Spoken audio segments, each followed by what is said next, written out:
जय जय राम कृष्ण हरि। जय जय राम कृष्ण हरि।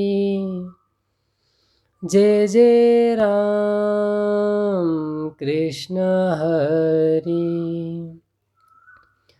बोला पुंडलिक वरदारी विठ्ठल श्री ज्ञानदेव तुकाराम। पंढरीनाथ भगवान की जय। संत सद्गुरु गणेशनाथ महाराज की जय। आज यहाँ पे संत सद्गुरु गणेशनाथ महाराज जी के 85वें अभंग पे प्रवचन कर रहा हूँ। इसमें उन्होंने देह स्वरूप और आत्म स्वरूप हमें बताया है। या जीवा कारणे करती नाना यत्न परिजन्म मरण न चुकेची। दुःख मूळ आघोर पाहता हे शरीर जाणून या नर न करी हित। रात्रंदिवस करी संसार सोसनी न विचारी मनी सोहित सुख। आयशा परी आयुष्य गेले दोन्ही दिवस गणेशनाथ आश सद्गुरुची। यहाँ पे संत सद्गुरु गणेशनाथ महाराज जी जो सांख्य योग में मेरे कृष्ण परमात्मा ने अर्जुन को ज्ञान दिया उसी का स्वरूप यहाँ बताते हैं। दो स्वरूप है हमारे, एक है ये देह स्वरूप जो ऊपर का जो हमें दिखता है या जो हम सबको हम देख पाते हैं सबका, और दूसरा एक स्वरूप है जो आंतरिक, वो सिर्फ वही व्यक्ति जानता है जिसका वो जीवन है। बोले तो मेरा आंतरिक स्वरूप सिर्फ मैं ही जानता हूँ, मेरे गुण दोष सिर्फ मैं ही जानता हूँ। और जिसको ये ऐसा आत्मस्वरूप खुद का पता चला तो उसको किसी भी प्रकार का दुख जिंदगी में नहीं आएगा। क्योंकि जब मेरे कृष्ण परमात्मा सांख्य योग अर्जुन को बताते हैं, अर्जुन विचलित हुआ था कि उसको लगता था कि मैं मेरे स्वजन मतलब मेरे गुरु को, मेरे भीष्म पितामह जी को उनको मार रहा हूँ, वो मेरे कारण मारे जाएंगे। ये भावना कहीं तो अर्जुन के अंतःकरण में थी। तो उसका स्वरूप बताते हुए मेरे कृष्ण परमात्मा ने कहा कि हे अर्जुन, ये देह पंच महाभूतों से बना है, तो एक दिन वो नष्ट भी हो जाएगा, उसमें विलीन भी हो जाएगा, तो ये इसलिए वो विनाशी है। एक अविनाशी स्वरूप भी है तेरे अंतःकरण में, उसी को आत्मा कहते हैं। अगर ये आत्म स्वरूप तू जान ले तो वो कभी भी नष्ट नहीं होता, ना उसको अग्नि जला सकता है, ना शस्त्र काट सकते हैं। तो ऐसा अविनाशी स्वरूप अगर तू जान लेगा तो तुझे किसी भी प्रकार का दुख जिंदगी में नहीं होगा, ना तुझे ऐसा अहंभाव आएगा कि मैं इनको मारा या मेरे कारण वो मारे गए, ऐसा न तुझे भाव ही नहीं आएगा। तो वही स्वरूप यहाँ बताते हैं कि या जीवा कारणे करती नाना यत्न। हम भी क्या करते हैं ज़िंदगी में, मैक्सिमम अगर 100 लोग हैं तो 100 में से 99 लोग इस देह के संबंधी ही सोचने वाले, मतलब पॉइंट बहुत थोड़े लोग ही आत्मिक स्वरूप का ज्ञान लेने का प्रयास करते हैं। और वो ज्ञान लेने के बाद उसमें से कुछ पॉइंट थोड़े लोग ही उस ज्ञान के अनुरूप ज़िंदगी जीते हैं, और कुछ थोड़े लोग ही उस ज़िंदगी जीते समय उसके ऊपर टिकाव धर पाते हैं, बोले तो उसके ऊपर चल पाते हैं अंत तक। और कुछ थोड़े लोग ही वो चल के वो आत्मस्वरूप पा लेते हैं, या वो परमेश्वर परमात्मा का जो हमारे अंतःकरण में वास है उसका स्वरूप जान पाते हैं। परंतु ये जो ऊपर ऊपर देह संबंधी जो आसक्त लोग हैं वो क्या सोचते हैं कि मुझे इस देह संबंधी जितनी भी रिक्वायरमेंट्स है वो मैं इन भौतिक चीज़ों से प्राप्त कर पा सकता हूँ। परंतु उनको ये पता नहीं कि ये भौतिक चीज़ों का कुछ ना कुछ एक लिमिट है, वो चिरस्थायी हमें सुख नहीं दे सकते। क्योंकि हमारा जो ये शरीर है हर क्षण बदल रहा है। आज हम बाल्य अवस्था में है तो कल हम तारुण्य में जाएंगे, फिर हम वृद्धपकाल के तरफ प्रवास करेंगे और उसके बाद मृत्यु को। तो ये एक जैसे एक वृक्ष का पत्ता रहता है उस पत्ते के जैसा हमारा आयुष्य है। और ऐसे समय में अगर हम देह के संबंधी ज़्यादा आसक्त रहेंगे तो क्या होगा, परिजन्म मरण न चुकेची। परंतु इस जन्म मरण का हम फेरा नहीं ये कर पाएंगे, क्योंकि ये पंच महाभूतों से बना देह है, वो बदलते रहता है, बनता है, नष्ट होता है। एक मिट्टी से जैसे एक मटका बनाया और वो कुछ समय के बाद वो मतलब गिर गया, टूट गया, फिर मिट्टी बन गया। वैसा ही हमारा है। तो अब ये मिट्टी का जो वास्तविक स्वरूप है, अगर वो हमें जान लेंगे, मतलब हमारा आंतरिक जो अविनाशी स्वरूप है वो अगर हम जान लेंगे, तो ये जन्म मृत्यु को हम साक्षीभूत होके देख पाएंगे, और तब हमें किसी भी प्रकार का इस जन्म मृत्यु का दुख नहीं होगा, ना ही कोई अन्य दुख। और उस अन्य दुख का स्वरूप बताते हैं कि दुख मूल अघोर पाता है शरीर। इस शरीर के प्रति 3 प्रकार के दुख शास्त्र नियुक्त कहे गए हैं, आदि दैविक, आदि भौतिक और आध्यात्मिक।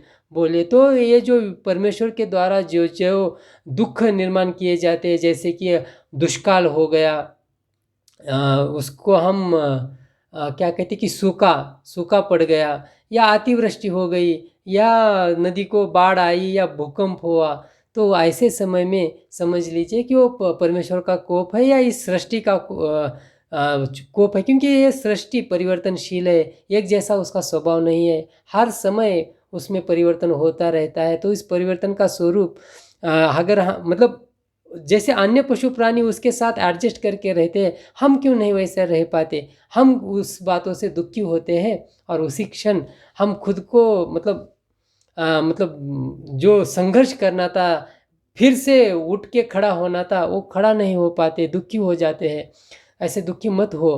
और आगे कहते हैं कि आदि भौतिक, बोले तो सामने वाला आके कोई हमारे ऊपर दुख देगा या हमारी निंदा करेगा, तो उसके प्रति भी हम वैसी ही निंदा करेंगे, उसके प्रति भी हम वैसे ही बोलेंगे जैसा वो बोल रहा है, तो हम उसके जैसा ही दुष्ट बन जाएंगे। उसी के जगह अगर हमारा अंतःकरण में दया का भाव रखेंगे और उसको क्षमा कर देंगे, तो फिर वो संघर्ष, वो वाद विवाद नहीं होगा। और उसके ऊपर मेरे स्वामी विवेकानंद जी तो बहुत अच्छा चिंतन करते हैं। वो कहते हैं कि ये जो निंदा करने वाले लोग हैं, उनसे आप दुखी मत होइए, ऐसा समझिए कि वो आपके ऑडिटर है, यानी कि आपके दोष निकालने वाले लोग हैं। क्योंकि देखिए बड़े बड़े जो MNC कंपनी होती है, उसमें ऑडिट का एक सेक्शन होता है, और उसके लिए उनको लाखों रुपए का पेमेंट देना पड़ता है वो ऑडिट कराने के लिए। किस लिए ऑडिट किया जाता है? कि हमारी गलती कहाँ हुई ये जानने के लिए। यहाँ तो हमें फ्री में ऑडिटर मिल रहा है, जिसको कुछ पैसा भी देने की ज़रूरत नहीं, फ्री में वो हमें बता रहा है कि आप कहाँ गलती कर रहे हो, कहाँ आप क्या करना आपको उचित है। तो बस और क्या चाहिए? तो उनको धन्यवाद मानिए। मेरे कबीर महाराज जी को ऐसा ही कहते हैं कि ये जो निंदा करने वाले लोग हैं वो बहुत अच्छे हैं हमारे लिए, क्योंकि उन्हीं के कारण हम अच्छा बन पाते हैं। और तीसरा दुख का प्रकार है कि आध्यात्मिक, जो हमारे अंतःकरण में जो रोग जरा व्याधि जड़ते हैं, उसके कारण भी हम दुखी होते हैं। तो ऐसा समझिए कि ये प्रारब्ध का कर्म है, जैसा हमने किया था, जैसा जो हमने खाया था, उसी का स्वरूप। मतलब भूतकाल में जो गया हुआ काल है, उसमें हमने कुछ तो गलत किया होगा, उसी के कारण तो मुझे ये रोग जड़ा है। मेरा लीवर ऐसे ही ख़राब नहीं होता, मेरा किडनी ऐसे ही ख़राब नहीं होता, कुछ तो मैंने गलत किया है, उसी का कारण है। अगर ये हमें समझ में आएगा, तो हम वो गलत चीज़ें करना छोड़ देंगे और अखंड परमेश्वर की भक्ति करेंगे। उससे क्या होगा? वो दुख का कारण नष्ट हो जाएगा। जानून या न करी हित, ये सब जानकर भी हम ऐसा ये आत्मिक स्वरूप जानने का प्रयास नहीं करते, ना ही जो संत महात्माओं ने जो हमें जीवन पद्धति बताई, जो सात्विक जिंदगी बताई, वो हम नहीं जीते। हम वारंवार उस तमोगुण के के पीछे लगकर, या तमोगुण के का अंगी स्वीकार करके उसके अनुरूप जो भी दिल में आए वो कर देते हैं, या जो मन चाहता है वैसा खाते हैं, वैसा पीते हैं। और फिर जब दुख आता है ज़िंदगी में, तब उस परमेश्वर को दोषण देते हैं कि परमेश्वर ने मेरे ज़िंदगी में ऐसा किया, परमेश्वर ने मेरे ज़िंदगी में वैसा किया।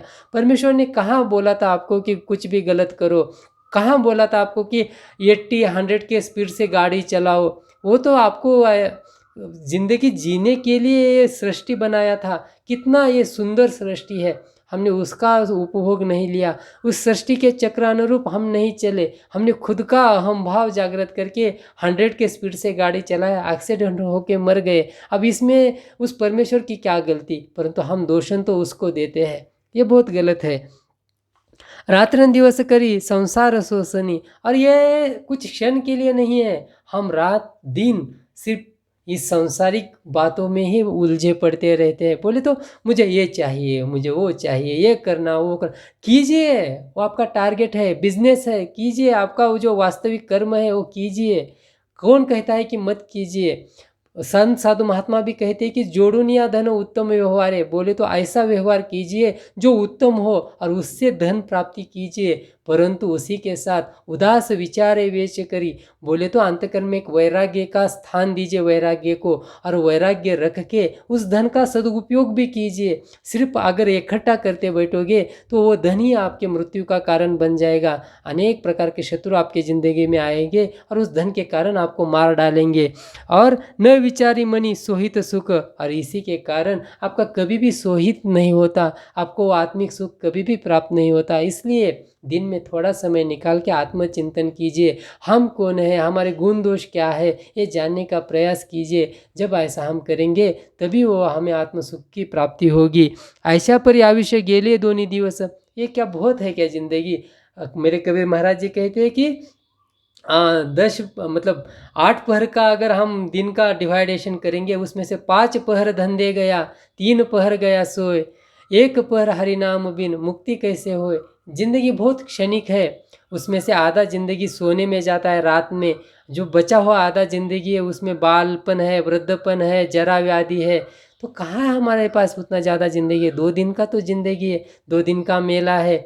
तो करना क्या है, खुद का स्वरूप जान लीजिए। और ऐशा परी आयुष्य गेले दोन्ही दिवस, गणेशनाथ आस सद्गुरुची। और एक हमारे ज़िंदगी में अच्छा सद्गुरु कीजिए। अच्छा सद्गुरु बोले तो क्या, जो सच्चा है यानी कि जो सत्य भाव से हमें ज्ञान देता है, जो हमारे उद्धार की अपेक्षा रखता है, हमारे प्रति उसके अंतःकरण में कोई भी स्वार्थ नहीं है, ना कोई हमसे कोई अपेक्षा, ना धन की, ना पद प्रतिष्ठा की। वो सिर्फ हमारे शिष्य का हित चिंतता है कि मेरे हर किसी का अच्छा हो। ये भावना जिसके अंतःकरण में, दया क्षमा शांति जिसके अंतःकरण में रहती है, ऐसे सद्गुरु की इच्छा अंतःकरण में रखिए। इन संत महात्माओं की ग्रंथ परंपराओं को खुद के पास रखिए, उससे हम कभी भी दुखी नहीं होंगे। नहीं तो उस सुख को प्राप्त होंगे जो सच्चिदानंद है, जो अखंड हमें वो आत्मिक सुख देगा।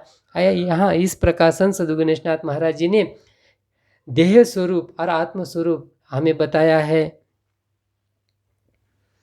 गणेशनाथ गणेशनाथ गणेशनाथ गणेशनाथ गणेशनाथ गणेशनाथ गणेशनाथ गणेशनाथ। बोला पुंडलिक वरदे हरी विठ्ठल श्री ज्ञानदेव तुकाराम। पंढरीनाथ भगवान की जय। संत सद्गुरु गणेशनाथ महाराज की जय।